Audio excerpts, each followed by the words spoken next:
या year one, या year one,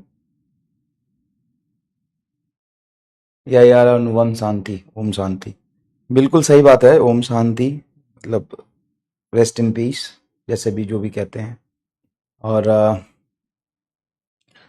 बड़ा मुश्किल है मतलब देखना। हम देखते हैं कि हमारी लाइफ इतनी मुश्किल है, लेकिन वो हमारे आईने से है, हमारे चेहरे से है, हमारे चश्मे से है। किसी और के चश्मे से उसका लाइफ बहुत मुश्किल है।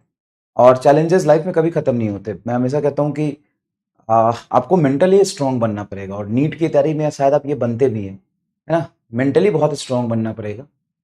आपकी उम्र बहुत कम है, और इस उम्र के अकॉर्डिंग जितना आप सोचते हैं, आप देखिएगा कि जैसे जैसे आप आगे बढ़ते जाएंगे, 2 साल बाद, 4 साल बाद, लाइफ में 6 साल बाद या 10 साल बाद कहीं आप होंगे, 12 साल 15 साल बाद होंगे, आपकी सोच बदलती जाती है, बदलती जाती है, बदलती जाती है। लाइफ में अलग अलग चैलेंजेस आते जाते हैं।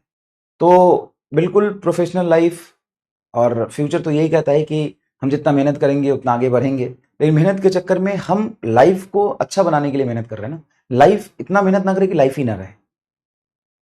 और इन दो बातों से बच्चा बड़ा कंफ्यूज होता है, क्योंकि बहुत थिन लाइन डिफरेंस है, बहुत थिन लाइन डिफरेंस है। जब हम आपको कहते हैं कि बहुत मेहनत करना है, दिन रात मेहनत करना है, जान लगा देना है, इसका मतलब ये होता है कि कंपटीशन है, हमें बच्चों से आगे निकलना तो मेहनत करना पड़ेगा, पढ़ाई करनी पड़ेगी, अपना काम ईमानदारी से करना पड़ेगा, टाइम वेस्ट नहीं करना पड़ेगा।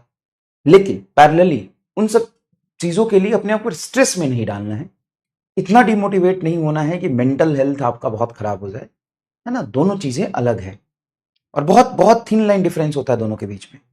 इसलिए आप कंफ्यूज ना रहें। आपका जो लाइफ है वो सबसे ज़्यादा ब्यूटीफुल है। जिसको आप अच्छा बनाने के लिए मेहनत कर रहे हैं, उसको तो बना के रखिए। और आपसे ज़्यादा, आपके लाइफ से भी ज़्यादा इंपॉर्टेंट है आपके पेरेंट्स, जिन्होंने ये लाइफ दिया है।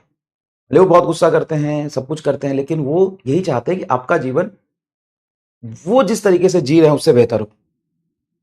और इसका कोई डेफिनेशन नहीं है कि वो कैसे जी रहे हैं, है ना। बहुत अच्छे भी जी रहे होंगे, लेकिन तब भी चाहते हैं कि आपका जीवन उनसे और बेहतर हो। तो ये पार्ट ऑफ लाइफ है भाई, पार्ट ऑफ लाइफ है। इसी तरीके से आपको चलते रहना है, ठीक है। ठीक है। मोहित सर एंग्री, एंग्री क्यों? एंग्री एंग्री आदमी होता थोड़ी ना, तुम कर देते हो। एंग्री होता थोड़ी ना, तुम कर देते हो भाई।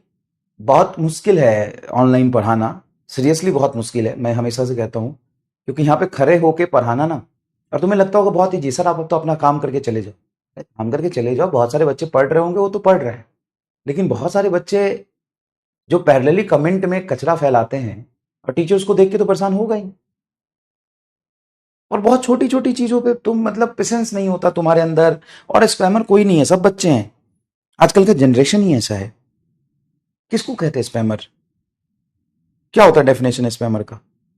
कोई है क्या डेफिनेशन स्पैमर का? कोई डेफिनेशन नहीं है स्पैमर का, कोई डेफिनेशन नहीं है स्पैमर का। बच्चे का दिमाग खराब हो जाता है, स्पैमर बन जाता है ना। बच्चे का दिमाग खराब हो जाता है, स्पैमर बन जाता है। ठीक है, ठीक है, चलिए शुरू करते हैं। और पढ़ाई लिखाई कर लो भाई, पढ़ाई लिखाई कर लो। आज 2 साल बाद अपने आप समझ में आ जाएगा। आज तुम ड्रॉपर क्यों हो ये याद कर लो, चाहे कोई भी हो, स्पैमर हो या तुम बच्चे हो, चाहे जो भी हो। आज तुम ड्रॉपर क्यों हो? क्योंकि 11th 12th में सीरियस नहीं थे। और आज ऐसी जैसी तुम्हारी स्थिति अगर ऐसे रहे, तो 4 साल बाद ना तुम्हें दोबारा मौका भी नहीं मिलेगा। अभी तो मिल भी गया है, और तुम्हें ये नहीं समझ में आ रहा है। तुम्हें बहुत सारे बच्चों का माइंडसेट होता है कि सर क्या हुआ, हम तो फ्रेशर हैं सर, अभी तुम्हारा 12th हुआ है, अब हम फ्रेशर, अब नीट कर रहे हैं। बेटा 60-70% बच्चे कॉलेज में वो जाते हैं जो 12th के साथ जाते हैं। आप फेलियर हो, 1 साल पीछे हो, नीट की तैयारी करने नहीं आए हो, गधे हो। नीट की तैयारी कर, सर वो तो हम फ्रेशर हैं, सर हम तो देवे नहीं किए थे पेपर। अबे तो तू 4 साल बाद आके बोलेगा हम तो देवे नहीं किए थे पेपर, हम तो फ्रेशर हैं। अबे डैश बुढ़ा है तू, 1 साल जीवन का खराब कर लिया तूने।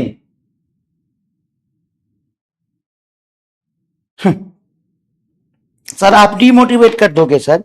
हाँ, कमेंट में जब टट्टी करते हो तब समझ नहीं आता है।